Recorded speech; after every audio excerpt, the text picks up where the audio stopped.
Hello everyone, welcome to the channel. In today's video you will learn how to find a square root of a number in Python. So in this video you will learn 4 different approaches, and all of the approaches will be the simplest way to find a square root of a number. And over here I will discuss a 4 inbuilt method that you can use to find a square root of a number. So let's get started.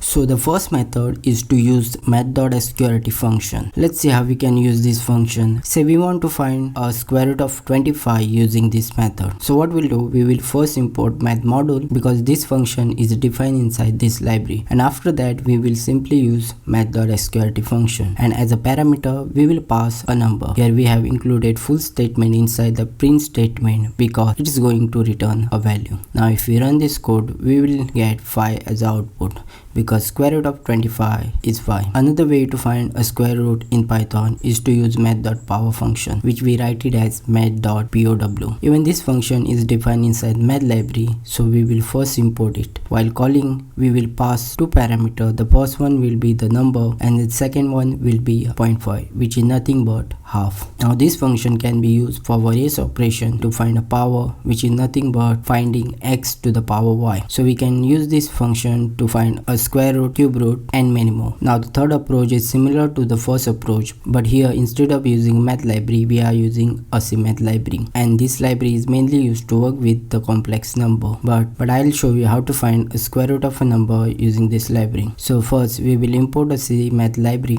After that we will use a square root function, and as a parameter we will pass a number whose square root we need to find. This function will return a result in a complex number format. Now to get a final result, just extract a real part and you will get a square root of a number. Approach is similar to the second approach, which is using power function to find a square root of a number, but here we will use Python exponential operator. This operator also helps us find x raised to y value. Here we don't have to import any library, we can directly use exponential operator. To find a square root we have to use 0.5 or a half as a y value, and as a x value we have to pass a number. Now if we run this code, we will get a square root of a number.